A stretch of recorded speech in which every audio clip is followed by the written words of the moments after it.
ฐินทานคือสังฆทานบุญทานยิ่งใหญ่1 เดือนข่าวสารเพื่อการประชาสัมพันธ์ขอเชิญชวนศรัทธานักศีลนักบุญทั้งหลายร่วมงานทำบุญทอดกฐินสามัคคีของวัดร้องอ้อตำบลสันพิเชื่ออำเภอเมืองจังหวัดเชียงใหม่ตรงกับวันอาทิตย์ที่6 พฤศจิกายนพุทธศักราช2565ขึ้น13ค่ำเดือนยี่ทอดถวายกับพระสงฆ์ที่จำพรรษาทวนไตรมาสของวัดร้องอ้อเวลา 9:30 นาทีเป็นต้นไปขอเชิญชวนร่วมงานบุญกฐินสามัคคีของวัดร้องอ้อตำบลสันพิเชื่ออำเภอเมืองเชียงใหม่จังหวัดเชียงใหม่ตรงกับวันอาทิตย์ที่6 พฤศจิกายน 2565ช่วงเช้า 9:30 นาทีได้บุญได้กุศลโดยพร้อมเพรียงกันเวลาสร้างมนุษย์สมบัติสวรรค์สมบัตินิพพานสมบัติเพิ่มพูนไหว้สาพระเถระครูบาอาจารย์พระภิกษุสงฆ์สามเณรทุกตนทุกองค์ขอสวัสดีพี่น้องท่านผู้ฟังที่รับฟังรายการจากสถานีวิทยุกระจายเสียงพระพุทธศาสนาแห่งชาติและสังคมขึ้นเพื่อการศึกษาพระพุทธศาสนาและวัฒนธรรม FM 104.50 เมกะเฮิรตซ์จากวัดไฟหินดำเนินรายการโดยเก้ากับผมปหลวงสว่างธาตุอินจันทร์ประธานเครือข่ายกองทุนแม่ของแผ่นดินจังหวัดเชียงใหม่และ8จังหวัดภาคเหนือก็มาพบปะพี่น้องท่านผู้ฟังเป็นประจำทุกวันอาทิตย์ตั้งแต่เวลาบ่ายโมงถึงบ่าย3และก็5โมงถึง6โมงแมลงอันนี้เป็นรอบ2ละวันนี้ก่อนที่จะนำสาระสัพพะมาเล่าโอ้สู่กันฟังก็ต้องขอกราบขอบพระคุณท่านผู้อำนวยการสถานีวิทยุทำลายสถานีที่ได้นำเอาเสียงนี้เผยแผ่สู่พี่น้องท่านผู้ฟังแถมสถานีหนึ่งก็ต้องขอกราบขอบพระคุณเป็นอย่างสูงรายการของพ่อหลวงสว่างมันจะมีวันอาทิตย์แล้วก็วันพฤหัสพี่น้องท่านผู้ฟังวันพฤหัส3 ทุ่มถึง4 ทุ่มและก็ทุกวันเสาร์ตั้งแต่เวลา4 โมงถึง6 โมงแมลงนี่ก็มาพบปะพี่น้องท่านผู้ฟังถ้าประจำเป็นก็จะมาขาด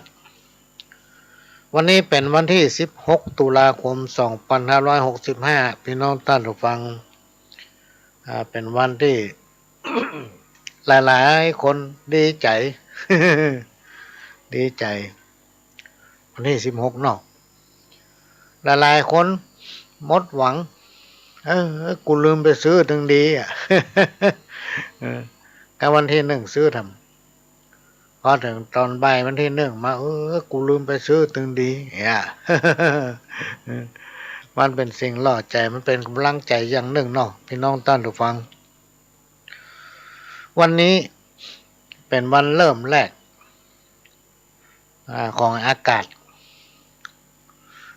มันแปรปรวนพี่น้องท่านผู้ฟังที่จริงเราตามหลักทุกเดือนมกราเริ่มตั้งแต่วันที่14 15 16เป็นต้นไปของเดือนตุลาคมเนี่ย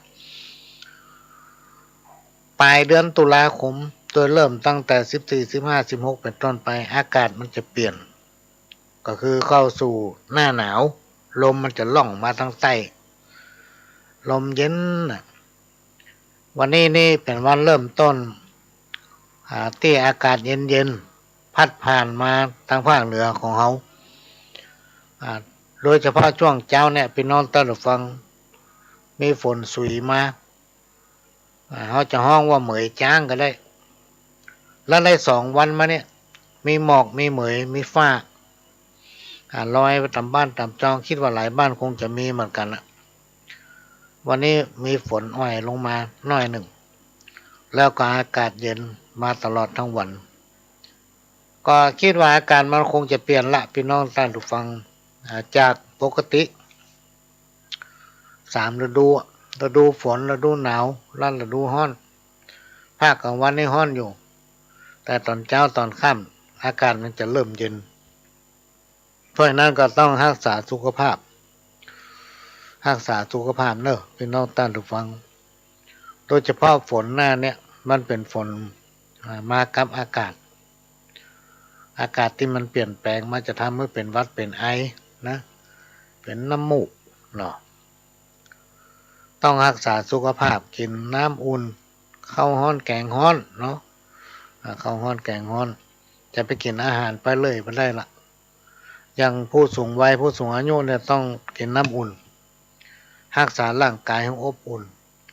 แม้ว่าโควิดมันจะผ่านไปพี่น้องท่านผู้ฟังมันแปรปัจจัยผ่านเปิ้นกับประกาศให้เป็นโรคท้องถิ่นไปละแต่มันก็ยังมีอยู่เพราะฉะนั้นเราต้องระวังตัวเก่าใส่แมสใส่หยังพี่น้องท่านผู้ฟังต้องรักษาสุขภาพเพื่อดีช่วงนี้เป็นช่วงของเทศกาลทำบุญหลังจากออกพรรษามาแล้วก็เป็นช่วงเทศกาลการทอดกฐินหลายวัดหลายที่หลายตังที่เปิ้นทำบุญทอดกฐินการทำบุญทอดกฐินนั้นพี่น้องท่านผู้ฟังถ้าเรามีความพร้อมหรือตามกำลังของเรานะมันเป็นมหากุศลที่ยิ่งใหญ่เป็นมหากุศลที่ยิ่งใหญ่การได้ทอดกฐินถวายวัดนั้นเพราะในช่วงระยะเวลา3 เดือนนั้นพระสงฆ์ของเจ้าเถระครูบาอาจารย์ได้ปฏิบัติศีลภาวนาอยู่จำพรรษาที่วัดปกติธรรมดาแล้วเพิ่นถึงออกไปไหนถ้าจะไปหั่นไปนี่ไปนอนค้างคืนค้างแรมที่ไหนต้องตั้งจิตอธิษฐานออกไปครบ3 วันหรือว่า7 วันตามความประสงค์ที่ได้อธิษฐานว่าต้องกลับนะแล้วพอมีการทอดกฐินเสร็จเรียบร้อยในช่วงไหนที่สมควรที่ปรับปรุงก็ต้องปรับปรุงทำให้มันดูดีและสวยงามเป็นต้นว่าอัฐบริขารอันใดที่มันขาดพี่น้องท่านผู้ฟังก็หามาให้มีนะมีศรัทธาตายกใจการร่วมแรงร่วมใจกันทำกฐินสามัคคีขึ้นที่วัดร่องอ้อก็เหมือนกันนะพี่น้องท่านผู้ฟังแม้นว่าในปีนี้ไม่ได้มีการก่อสร้างแต่ก็จำเป็นที่ต้องมีกฐินเนื่องจากคณะกรรมการศรัทธาของวัดก็มาคิดว่าทุกปีเขาเคยมีเขาไปอยากให้วัดขาดกฐินปีนี้ก็เลยเชิญชวนพี่น้องศรัทธาเครือข่ายญาติธรรมทั้งหลายได้ร่วมอนุโมทนาบุญในการทอดกฐินสายสามัคคีโดยกำหนดจะทอดถวายในวันอาทิตย์ที่6 พฤศจิกายน 2565ตั้งแต่เวลา 9 โมงเป็นต้นไปถึงเที่ยงมันก็ได้รับการอนุเคราะห์เมตตาจากต้านผู้อำนวยการสถานีวิทยุ FM 104.50 เมกะเฮิรตซ์วัดฝายหินก็มาจะมาอำนวยความสะดวกในการถ่ายทอดเผยแพร่ภาพและเสียงไปทั่วโลกในวันที่6 พฤศจิกายน 2565ก็ขอเชิญพี่น้องเครือข่ายสายญาติธรรมได้ร่วมอนุโมทนาบุญโดยพร้อมเพรียงกันการทอดกฐินเนี่ยพี่น้องท่านผู้ฟังเขาต้องทำตามเวลาเปิ้นสมมติว่าวันที่6นั่นมันเป็นวันสุดท้ายละของการที่ทอดกฐินนะพอหลังจากนั้นไปมันก็ไปแจกกฐินละจะต้องกลายเป็นพระป่าอย่างไปเปิ้นได้มีมติเป็นเอกฉันท์แล้วว่าจะเริ่มตั้งแต่ 9 โมงไปจนถึงเที่ยงหรือถึง 11 โมงเพราะว่า 11 โมงเกินพระจะต้องฉันเพลแต่เขาฟังเขามีภารกิจเขาจะขอต้านเหี่ยมันวันที่5แมลงเนี่ยเฮียหรือมันอาจจะมาต้านเหี่ยมาเจ้านะหรือมันมาวันนั้นเขามาบัดต้านเขาขอประทานแมลงบึ้ดเลยมันไปแจ้กฐินนะพี่น้องท่านผู้ฟังต้องเข้าใจเหมือนกันมาแจ้กฐินละ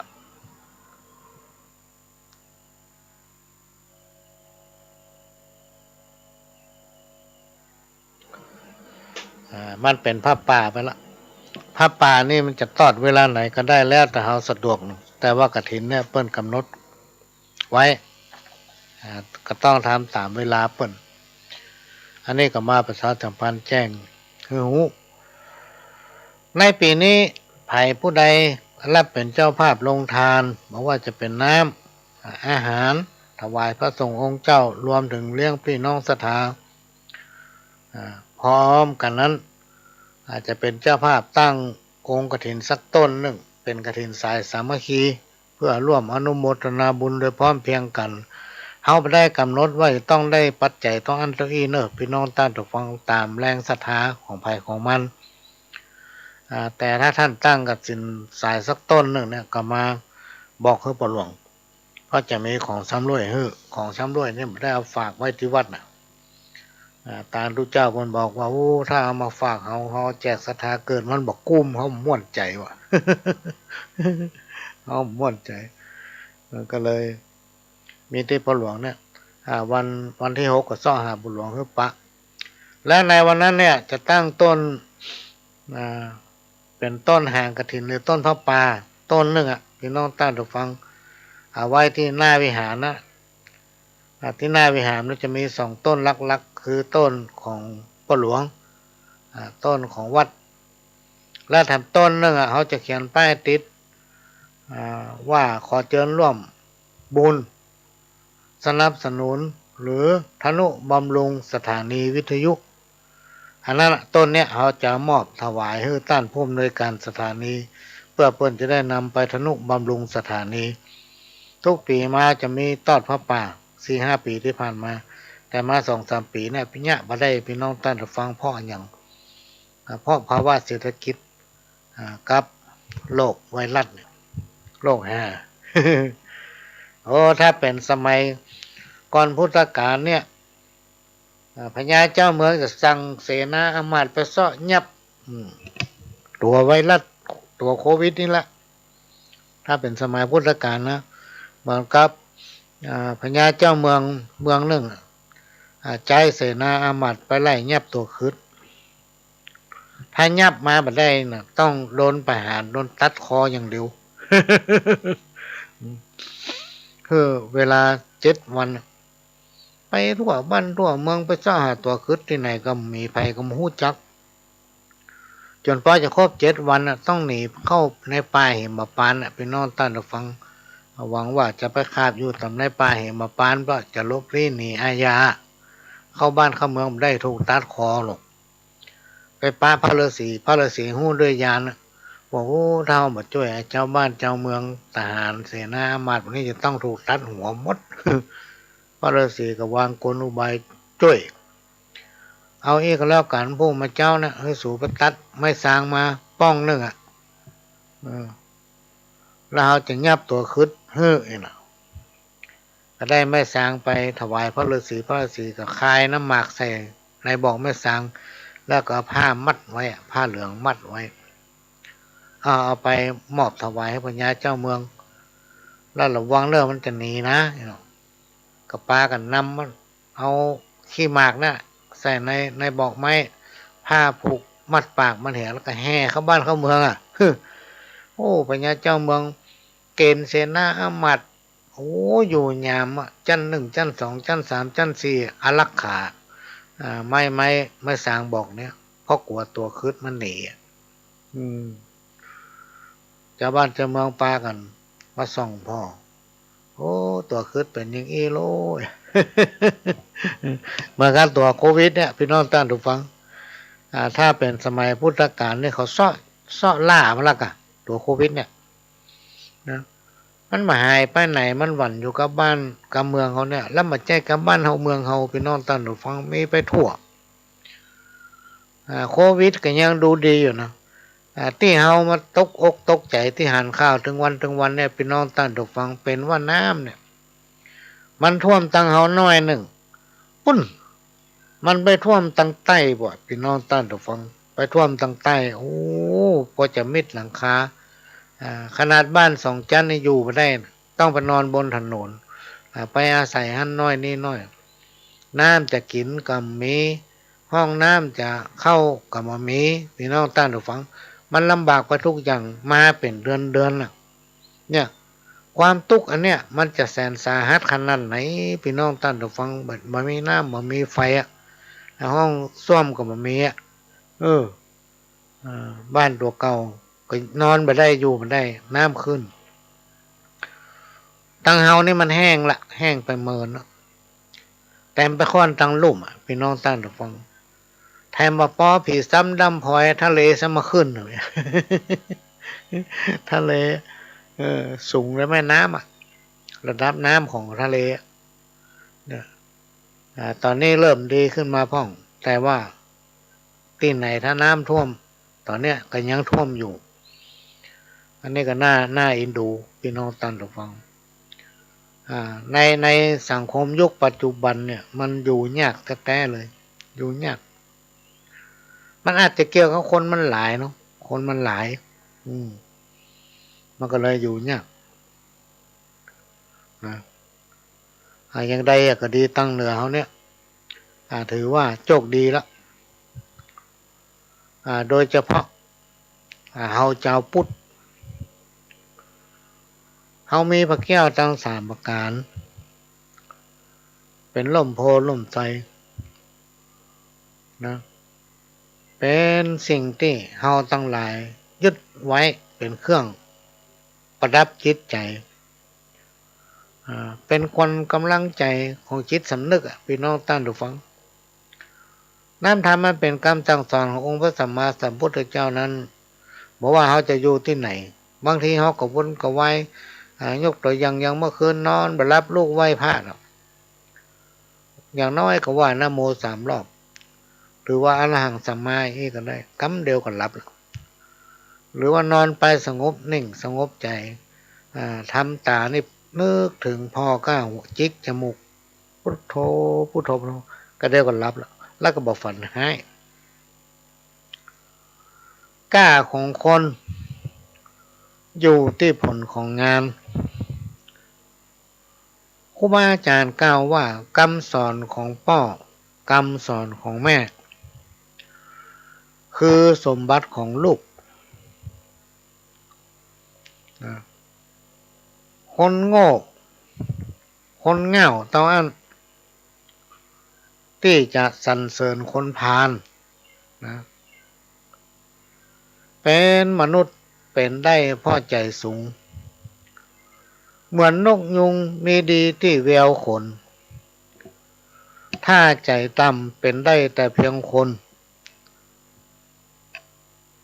ย่อมเสียทีที่ตนได้เกิดมาใจสะอาดใจสว่างใจสงบถ้าผู้ใดมีครบเปิ้นถึงห้องว่านั่นแหละเป็นมนุษย์สาโอกาสที่คนเฮาทั้งหลายมีชีวิตเกิดมาเป็นคนพี่น้องตั้งถูกฟังถ้าเฮาบ่ได้สั่งสมบุญไว้เมื่อในอดีตชาติปางก่อนชาตินี้พร้อมนี้เฮาและท่านทั้งหลายย่อมบ่ได้เกิดมาเป็นคนหรือว่าเป็นมนุษย์เป็นผู้ที่ประเสริฐกว่าสรรพสิ่งใดๆในโลกมนุษย์คือโลกแห่งสัจธรรม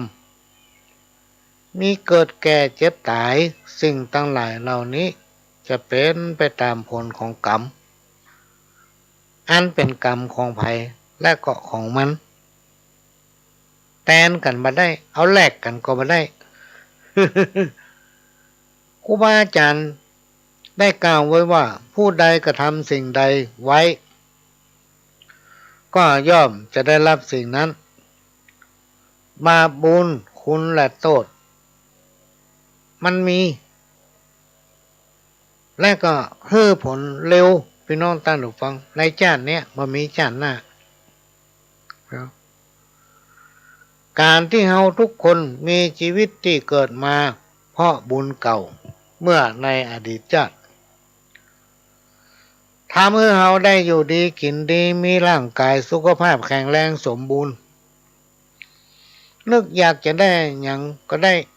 นึกอยากจะกินอย่างก็กินได้คิดได้ทำได้ไปได้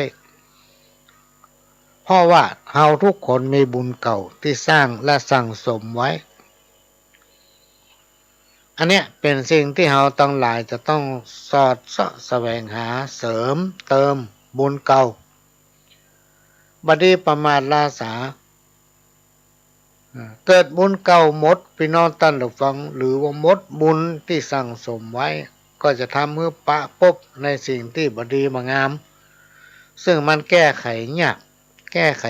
กขนาดเลยพี่น้องท่านผู้ฟังคนเราถ้าบุญเก่าหมดนี่นะแก้ไขยากกว่าจะเริ่มต้นใหม่เนี่ยต้องนับหนึ่งไปใหม่เริ่มต้นทำไมที่เป็นว่าคนล้มจะไปข้ามเนี่ยต้องให้เวลาเขากว่ามันจะฟื้นตัวได้นะโอ้โหพี่น้องท่านฟังใจเวลาเมินเป็นสิบปีกว่าจะมาฟื้นตัวได้เนี่ยแต่ครูบาอาจารย์ถึงบอกว่าคนล้มจะไปข้ามมันจะเป็นบาปเป็นกรรมนะเหตุที่เขาเป็นไปอย่างนั้นเนี่ยเพราะว่ากรรมเก่าของเขาถึงกรรมเก่าถึงกรรมในชาตินี้เพราะในชาตินี้บ่ได้ทำบุญบ่ได้สั่งสมบุญไว้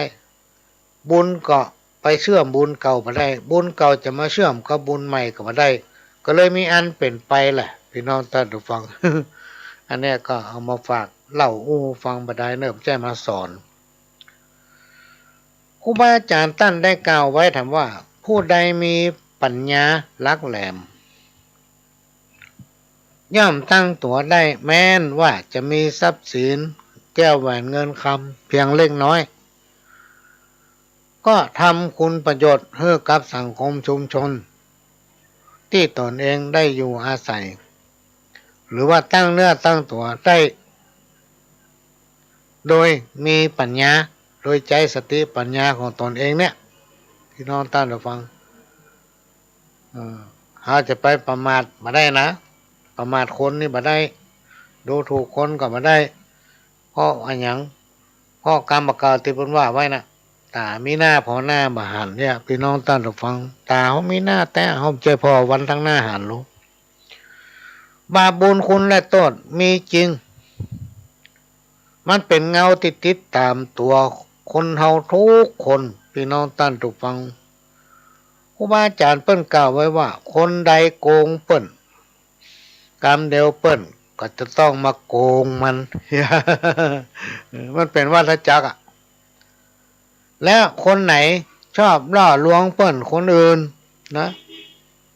กรรมเดียวเปิ้นคนอื่นก็จะมาล่อลวงมันพี่น้องท่านผู้ฟัง ล่อลวงมันเพราะมันไปล่อลวงคนอื่นหรอกอันเนี้ยคือสัจธรรมพี่น้องท่านผู้ฟังบ่มีสิ่งใดในโลกจะอยู่คงที่ผู้ที่มีความกตัญญูมีความขยันหมั่นเพียรย่อมประสบความเจริญในชีวิตอย่างแน่นอนนะความทุกข์พี่น้องท่านผู้ฟังมันทำให้คนเฮานั้นมีความคิดถ้าเฮาปะความทุกข์ยากเดือดร้อนนี่นะความคิดก็มาเกิดถ้าไผประสบกับความทุกข์ยากแล้วก็ศึกษากับมันถึงเกิดความคิดนะเมื่อเฮาพ้นจากความทุกข์ยากแล้วนะก็จะมีความสุขทุกข์กับสุขมันเป็นของคู่กันนะพี่น้องท่านผู้ฟังเขาจะไปประมาททั้งสองอย่างเนี้ยมันต้องคู่กันถ้าเฮาปะทุกข์เขาก็จะต้องปะความสุขถ้าเฮาปะความสุขก็เดี๋ยวเขาก็จะต้องปะความทุกข์คู่กันไปคู่กันมาไงคนทุกข์คนจนคนมั่งคนมีคนดีคนให้แถมบ่เหมือนก็ต้องตายหมอดไหม้เป็นดิน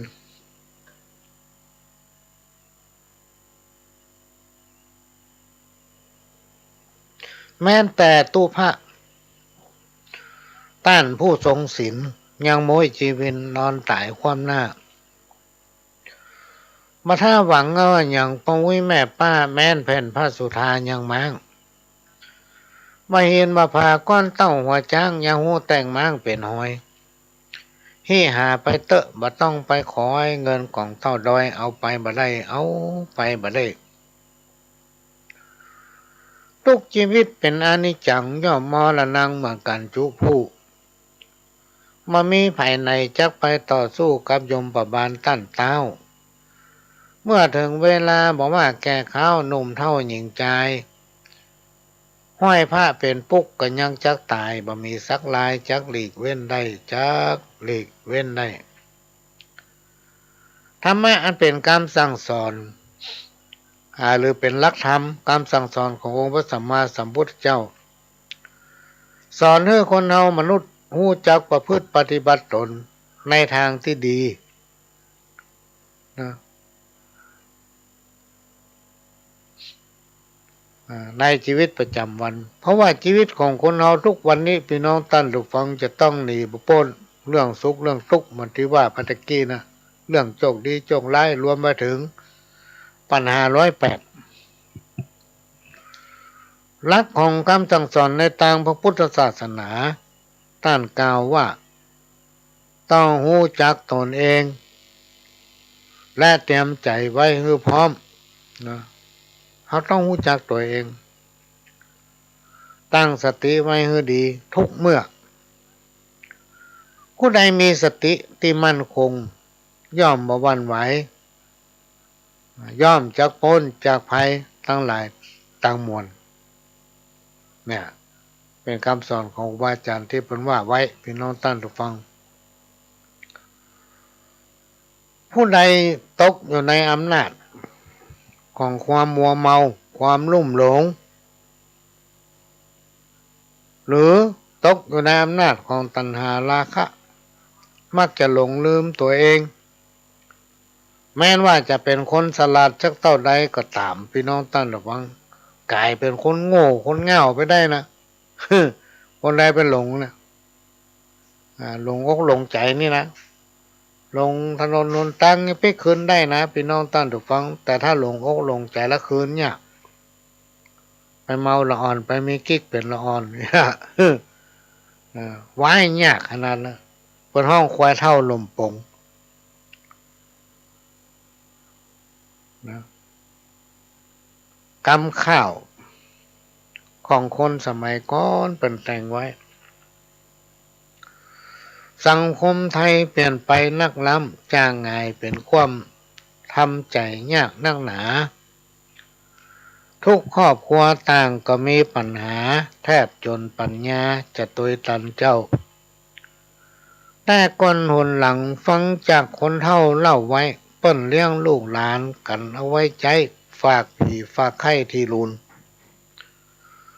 พ่อแม่แก่ข้าวลูกเต้าอุ่นหนุนทดแทนบุญคุณผู้บังเกิดเก้าครอบครัวหนึ่งมีลูก8-9เปิ้นบ่เคยเอาขว้างละเลี้ยงใหญ่กู้คนอดทนมานะก้อยยะก้อยสร้างฝ่าฟันเข้าบดเข้าอดบ่ฮู้จักกันใหญ่ได้ถึงวันย้อนเข้ากับกล้วยผ้าตากหลังคามาม่ามใส่ถ้วยป้อนลูกไปตวยค่ำเจ้านมผงนมหมีบ่มีแต่เล้าเลี้ยงนมจากเต้ามารดาลูกก็อ้วนท้วนบ่มีปัญหาได้สักขวบกากระปิดนมได้ข้าวน้ำพริกเกลือตั้งเหนือตั้งใต้หากินได้เลี้ยงอิ่มท้องถ้าปีมันมีก็ฮือปีเลี้ยงน้องอยู่ตามหอห้องเฮือนจานกันใหญ่มาแล้วช่วยกันยาการตามความชำนาญไผ่มันและเจ้าอย่างลูกแม่ยิงตั้งน้ำต่ำเข้ายาการเบาบ่ฮ้อนส่วนลูกปอดใจกำไทยแบกงอนไทยดินเป็นก้อนตัวขวายคนแต่ก่อนนั้นไผมีลูกหลายก็จักสบายเมื่อยามแก่เฒ่ายาการบ่ไหว้ลูกเต้าก็เปลี่ยนกันเฝ้าดูแล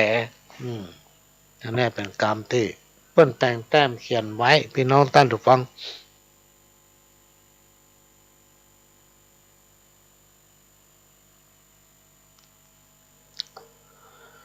ในปัจจุบันเนี่ยพี่น้องท่านผู้ฟังสังคมชุมชนเราเนี่ยมีการเปลี่ยนแปลงลดหน้า จนว่าพัฒนาตัวเก่าเนี่ยตัวหามันบัดตันเนาะพลิกบ้านเหนือเกือบ้านใต้สิ่งทั้งหลายเราได้หายไปหมดความมีน้ำใจโอบอ้อมอารีซึ่งกันและกันก็เริ่มหายไปทำน้อยนี่หายไปหมดอะ ทุกอย่างพี่น้องท่านผู้ฟังในสังคมชุมชนเฮาในยุคปัจจุบันเนี่ยอันอย่างที่ผ่านมานะมันเริ่มหายไปถ้าเฮาตั้งหลายปากันเฉยถือว่ามันใจเรื่องของเฮาอนาคตไม่เป็นจะได้ก็จ้างมันเตอะเนาะในวันตั้งหน้าพี่น้องท่านผู้ฟังลูกเต้าเหล่าหลานเฮาจะเหินห่างจากประเพณีวัฒนธรรมหีบเก่าห้อยเดิมเช่นปู่ย่าตายายที่เปิ้นเคยปฏิบัติสืบตามกันมาเนี่ยถ้าเฮาบ่จักจุงเขามาแนะนำเขาตั้งแต่วันนี้นะก็ฝากไว้ตัวเนอะพี่น้องท่านผู้ฟังกำอันมันจะหายหมดละอ่อนมาสนใจเรื่องนี้หรอกยิ่งสมัยเฟซสมัยไลน์เนี่ยพี่น้องท่านผู้ฟังละอ่อนบ่สนใจสิ่งทั้งหลายที่กล่าวมานี้มันเป็นสิ่งที่บ่เชื่อถือก็บ่ได้พี่น้องท่านผู้ฟังลบหลู่ก็บ่ได้แล้วเราก็ต้องทำด้วยใจทุกอย่างถ้าเราบ่ทำด้วยใจมันประสบความสำเร็จก็มีความสำเร็จเพราะฉะนั้นถ้าเราจะร่วมกันอนุรักษ์รักษาไว้ซึ่งวัฒนธรรมประเพณีหีบห้อยเช่นปู่ย่าตายายเราปฏิบัติเราต้องทำด้วยใจเราทุกอย่างพี่น้องท่านผู้ฟังต้องทำด้วยใจถ้าเรามีความเชื่อก็เชื่อแต่จะไปเชื่อไปเลยจะไปฟังกรรมไปเลยนะครูบาอาจารย์เพิ่นสั่งไว้หรอกสมัยเมื่อก่อนนั่นนะเป็นสิบปีมาแล้วเพิ่นว่าเช่นใดถ้ามันบ่เหาะหรือว่าสารมาจากฟ้าบ่ลอยมานะติวดินอย่างเฮานี่จะไปเชื่อเพราะในสังคมถึงวันเนี้ยพี่น้องท่านผู้ฟังมันมีการหลอกลวงกันนักเหลือเกินอุปโลกตัวเองขึ้นมานะนักหนาปาป้านเฮาจะต้องใช้สติปัญญาในการฟังถ้าเฮาจะเชื่ออย่างกระจ้างก็ต้องมาพิจารณาให้ดีเสียก่อนแล้วถึงจะเชื่อนะเพราะว่าทุกอย่างมันเป็นคนมากันหมดนะ มีไปเหาะลงมาจากฟ้าสักคนอาจจะมานำได้นักเชื่อหลายอันหลายอย่างพี่น้องท่านผู้ฟังเปิ้นนึกว่าเป็นปุคลาธิฐานเป็นปุคลาธิฐานธรรมทุกอย่างเนี่ยหลายอย่างพี่น้องท่านผู้ฟังมันเป็นสมมุติตะกี้นี่นั่งฟังรายการก่อนหน้าที่ผ่านมานะก่อนที่พระหลวงจะเข้าในเพิ่นก็บอกว่าอย่างสงฆ์เนี่ยก็เป็นสมมุติสงฆ์อย่างเทพก็เป็นสมมุติเทพทุกอย่างมันเป็นของสมมุติแล้วถ้าตามความเป็นจริงเนี่ยมันเป็นปุคลาธิฐานปุคลาธิฐานธรรมคืออย่างคือเป็นสิ่งที่สมมุติขึ้นมาจ๋าว่านี่เป็นอีอันนั้นเป็นอันเนี่ยพี่น้องท่านผู้ฟังในสมัยก่อนพุทธกาลมันหลายพันปีลูกสมัยที่ต้นไม้เก้าไม้เส้นหญ้าสิ่งสารสัตว์ได้อย่างคนเขาเนี่ยพี่น้องท่านผู้ฟังมันหลายพันปีมาแล้วก่อนพุทธกาลคิดว่าพุทธกาลเขาเนี่ยมันมาก่อน 2,500 และหลายพันปีมันจะมาก่อนนั้นสักตะใดเขายังประมาณบ่ได้ทุกอย่างมันเป็นปุคลาธิฐานธรรมพี่น้องท่านผู้ฟังทุกอย่างให้ฟังหูไว้หูจะไปเชื่อเปิ้นให้หมดหัวใจทั้งสี่ห้องยกคือเปิ้นให้หมดเวลามีปัญหาขึ้นมาต่างหงายต้ม ห้องก็อกแตกตายห้องมีอย่างก็เสียงมัดห้องหูเบาไปเชื่อเปิ้น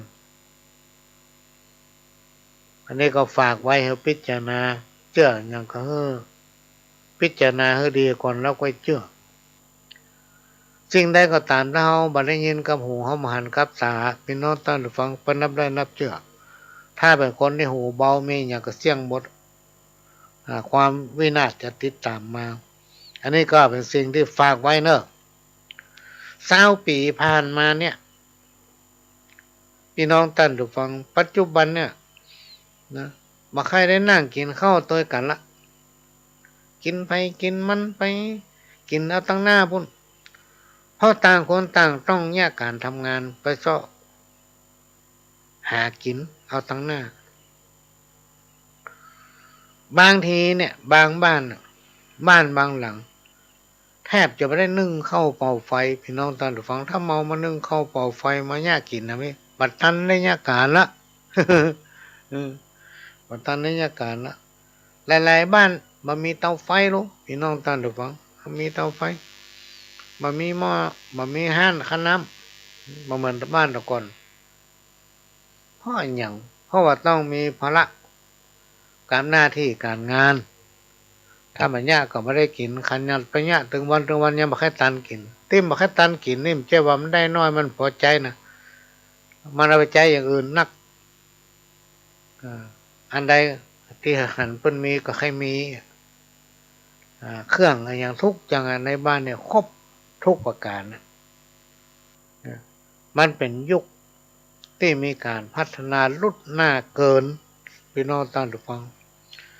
เพราะฉะนั้นสิ่งที่เราละลืมไปได้ก็คือบุญเราจะต้องทำบุญตามกำลังของเราต้องทำบุญตามกำลังของเราพี่น้องท่านผู้ฟังเพื่อบุญที่เราทำในวันนี้นั้นจะไปเชื่อมเอาบุญเก่าที่เราได้สั่งสมไว้นะมาเปาะมาหอมกันจะทำให้เราหายส่วงหมดทุกข์หมดโศกเนาะเมื่อกรรมที่ว่าทำบุญกันเถอะมันบ่เสียหลายจะได้สบายในวันตั้งหน้าสร้างสมบุญกันไว้บัดได้สูญหายตกป่างไปลูนจักจุ่มเย็นสุขกายสุขใจบ่น้อยปัญญาเป่งวะหิหาบคัดสนหมดทุกข์กังวลกุศลเติมแท่งเนี่ยกรรมเก่าเพิ่นว่าไว้โบราณกล่าวไว้ว่าอย่าทำใจฮ้อนนะมันจะฮ้อนใจภายหลัง และถ้าคนเราเป็นคนมักง่ายพี่น้องท่านผู้ฟังก็จะมีความวุ่นวายโตยก้นมาอันนี้มันมีแต่พี่น้องท่านผู้ฟังแต่เขาเกิดว่าโมเดลกับมันน่าจะเป็นอย่างก็ง่ายๆให้มันไปก็ได้มีปัญหาโตยก้นละเหมือนกับคนที่เขาว่าเขาอู้กันนะอันอื่นเขายังบอกกลัวนะคะแนนอู้กันพ่องเลยบางคนเป็นนี่เป็นสินไปถามมันก็นัดวันนั้นวันนี้เนาะอู้ความจำเป็นเปิ้นฟังไอตอนที่รักชื่อกือแล้วเตียวหนีไปเนี่ยเขากลัวน่ากลัวคนประเภทเนี้ย คนนำประเภทบอกอู้ประจามันซะยังบ้านเขามันก็ประกายป้าเขาไหนมันก็ประตักหันเขาไหนลบเขาเหยอันนี้สำคัญพี่น้องท่านผู้ฟังมาเกินฮอดว่าตัวเองทุกในเนี่ยไปน้ำตาญัวไว้ได้ไปแล้วหายแซบกลายเป็นศัตรูไปเลยจังเขาไปเลยป้าที่ไหนก็จังเขาแบบนี้ก็มีนะพี่น้องท่านผู้ฟังมัน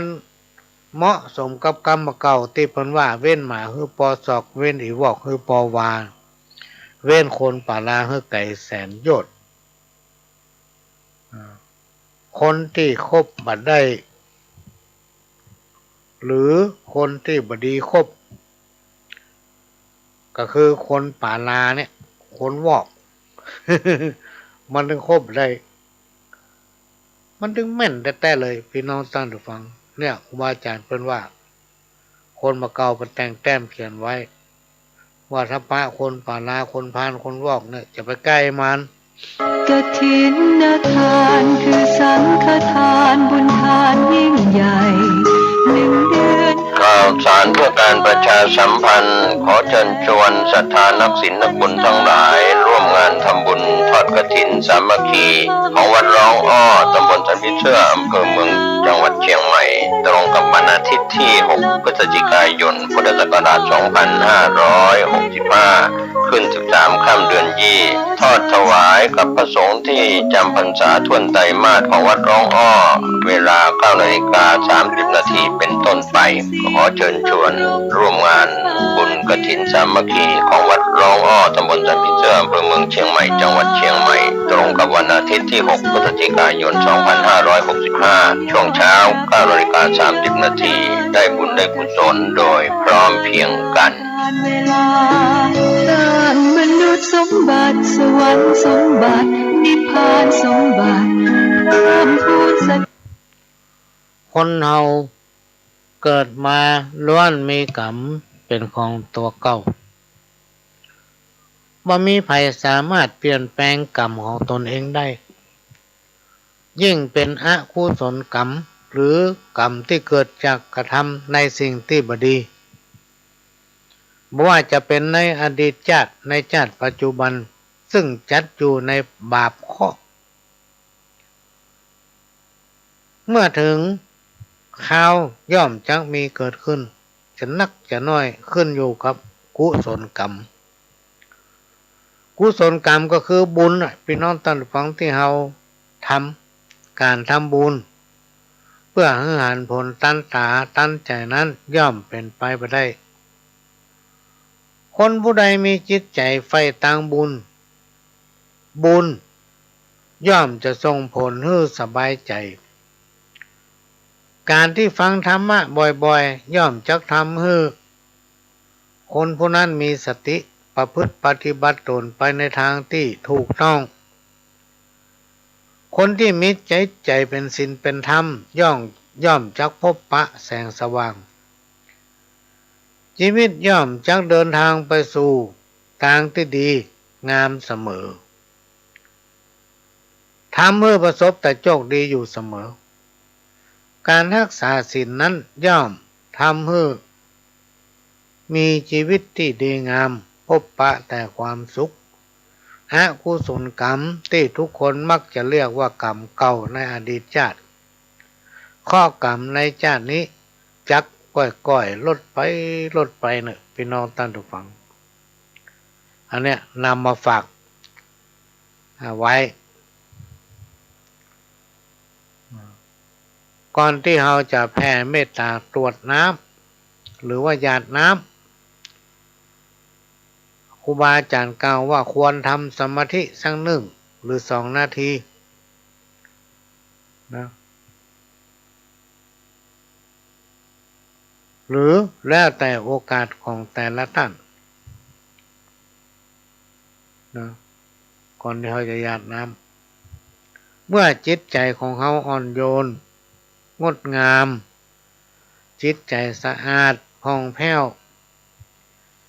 จิตที่ผ่องแผ้วนี่เกิดจากกำลังสมาธิแม้นจะใช้ระยะเวลาน้อยเดียวในขณะที่เราทำสมาธินั้นแม้นจะเพียงชั่วขณะน้อยเดียวก็ตามมันเป็นช่วงที่จิตใจของคนเขาว่างพี่น้องท่านผู้ฟังว่างจากความพยาบาทอาฆาตว่างจากความริษยาอิจฉาว่างจากกามราคะและก็ว่างจากความทะเยอทะยานอยากว่างจากความหม่นหมองเศร้าซึมต่างๆเมื่อคนเฮาทุกคนต่างก็มีความปรารถนาอยากจะมีความสุขจึงบอกควรใส่ร้ายป้ายสีซึ่งกันและกัน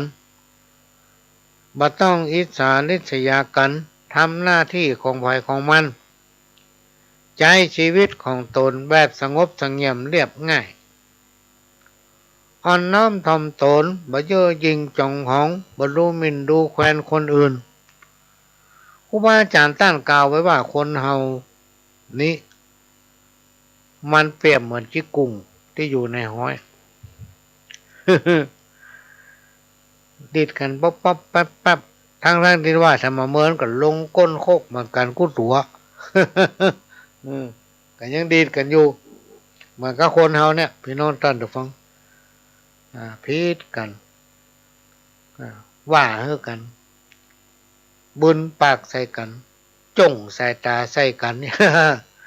ทะเลาะบ่แว้งกันว่าคนนั้นเป็นอย่างนั้นคนนี้เป็นอย่างนั้นอย่างนี้มาคิดถึงว่าเหมือนมันก็ตายเฮาก็ตายจะแตกต่างกันก็คือไผตายก่อนตายเว้ยนั่นก็จะเอาศีล 5 ข้อมาอู้หูฟังเด้อพี่น้องท่านผู้ฟังจะเอาศีล 5 ข้อมาอู้ฟังข้อ 1ก็คือปานา คนบอกว่าเว้นจากการฆ่าสัตว์ตัดชีวิตและก็เว้นจากการเบียดเบียนผู้อื่นผลของการฆ่าสัตว์ตัดชีวิตและก็เบียดเบียนคนอื่นเพื่อเขาได้รับความทุกข์ยากเดือดร้อนอันนี้ก็จัดอยู่ในศีลข้อปานานี่นะพี่น้องตอนฟังเขาไปเบียดเบียนไผ่กระจ้างทำให้คนได้รับความเดือดร้อนก็มาเขาฆ่าเพิ่นทางอ้อมเพิ่นนึกว่าเว้นจากการใช้ความรุนแรงต่อคนต่อสิ่งที่มีชีวิตรวมไปถึงบ่ทำลายสิ่งแวดล้อมหรือธรรมชาติที่กล่าวมาเนี่ยมันมีผลของกรรมนะพี่น้องท่านผู้ฟังผลของกรรมมันมีนะระวังเตอะถ้ายามใดเกณฑ์จะตาเฮาลงบอกว่าสัตว์และคนต่างก็ฮักชีวิตของกันและกันบาปกรรมอันนั้นจะมาตันเฮาเพื่อระวังต้องแก้ไขไปได้แก้ไขยากข้อที่สองอาทินนา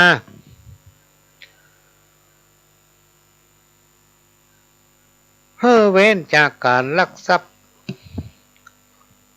หมายถึงบำปรารถนาสิ่งของทรัพย์สมบัติที่ได้มาโดยบ่ชอบธรรมแก้วแหวนเงินคำได้มาโดยบ่ชอบไปจุไปล่อลวงไปช่อฉนไปโกงปล้นไปจุยืมของเปิ้นเนี่ยจุยืมสตางค์เปิ้นแล้วบ่ใช่ เปิ้นก็ฮักห่วงแหนโลกเหมือนสมบัติของเปิ้นก็เหมือนสมบัติของเฮาก็ยังฮู้จักฮักห่วงแหนเวลาเปิ้นแย่หยังบ่ดีเฮาหัน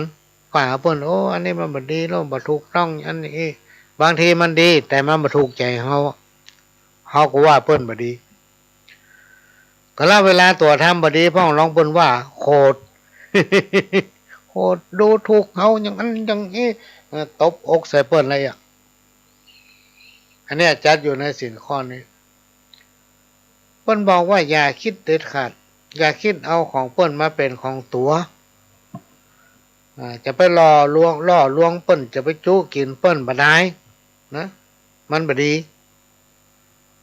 เป็นสิ่งที่สังคมรังเกียจพี่น้องท่านผู้ฟังคนที่ละเมิดในทรัพย์สินของคนอื่นเนี่ยทรัพย์สมบัติสิ่งของแก้วแหวนเงินคำอย่างทุกอย่างถ้าเป็นของคนอื่นมองของเปิ้นบ่มีค่านะเปิ้นฮื้อเว้นรวมไปถึงการทุจริตคอร์รัปชันทุกรูปแบบทุจริตก็คืออันใดเผลอมันก็จดอันใดเผลอมันก็เอาคอร์รัปชันคือกินทุกอย่างมันมีเลือกกินทุกอย่างขอมันได้กินเถอะเปิ้นฮื้อเลิกฮื้อละจากสิ่งทั้งหลายเหล่านี้จงมาช่วยกันสร้างสังคมเพื่อเกิดความโปร่งใสและทำให้สังคมเกิดการแบ่งปันทำให้สังคมนั้นเกิดความยุติธรรมการลักขโมยของเปิ้นมาเป็นของตัวมันถึงบ่ดีสักอย่างเอาของเปิ้นมากินบ่ได้มันก็ถึงบ่ดีสักอย่างมันเป็นการเบียดเบียนคนจุเปิ้นล่อลวงเปิ้นถึงบ่ดีพี่น้องท่านผู้ฟังอย่าไปทำเด็ดขาดต่อไปศีลข้อที่3กาเมเปิ้นบอกให้เว้นจากการประพฤติผิดจากคันลองของธรรมว่าด้วยการบ่ใช้ความรุนแรงในครอบครัวซื่อตรงต่อกันนะคือซื่อตรงต่อกันในครอบครัวอันอย่างออกไปก็ให้มันตรงไปตรงมาบ่ว่ากับลูกกับเมียหรือเมียกับลูกกับผัว ผัวก็เฮ้อซื่อใส่เมียเมียก็เฮ้อซื่อใส่ผัวหิมากล้าขึ้นล่ำรวยข้อกรรมหรืออุบาทภัยต่างหลายตึงมาใกล้มันกลัวความดีถ้าบ่ซื่อตรงต่อกันเนี่ยพี่น้องตั้งฟังมันตึงบัดเจริญเนี่ยอินได้ก็จ้างเลยหิได้มาส่องลงไปเป็นวา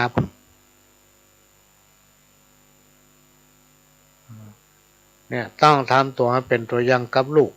กับเต้าคนในครอบครัวเป็นตัวอย่างคือแก่สังคมชุมชนซึ่งมันเป็นการส่งเสริมให้สถาบันครอบครัวอยู่เย็นเป็นสุขมีความรักความอบอุ่นมั่นคงเพื่อเกียรติและเคารพในคู่ครองของตนเองจะเป็นรักอกรักใจ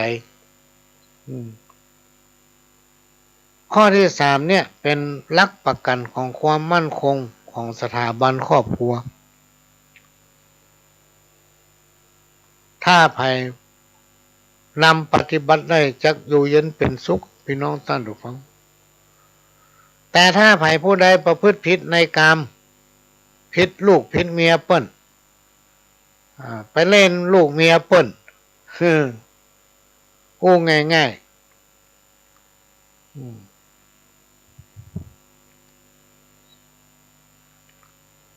พี่น้องท่านผู้ฟังการผิดลูกผิดเมียเปิ้นคนอื่นเนี่ยผีบ้านผีเฮือนมาเอานะคนประเภทนี้นะผีบ้านผีเฮือนมาเอาจะถูกลงโทษโบราณว่านะถ้าวันใดที่เกณฑ์ชะตาแข็งยุ่มเป็นอย่างวันใดที่เกณฑ์ชะตามันถูกลงโทษอย่างนักเลยเพราะมันถึงบดีสุดๆทำให้ครอบครัวเพิ่นเกิดการแตกแยกอันนี้ก็เอามาฝากพี่น้องท่านผู้ฟังว่าการทำความดีจังได้รับผลกรรมที่เกิดจากการกระทำแต่มันจ้าหน่อยแล้วมันถึงมาพลาดมันถึงมาแท้ๆเคยหันมาแล้วข้อที่4มุสาเว้นจากการโกหกหลอกลวงปนำเอาสิ่งที่บ่มีมาอู้มาปั้นน้ำเป็นตัวมายุยงให้เปิ้นผิดเถียงกันจะต้องเคารพความเป็นจริงนะพี่น้องท่านผู้ฟังคนเฮาเนี่ยต้องเคารพความเป็นจริง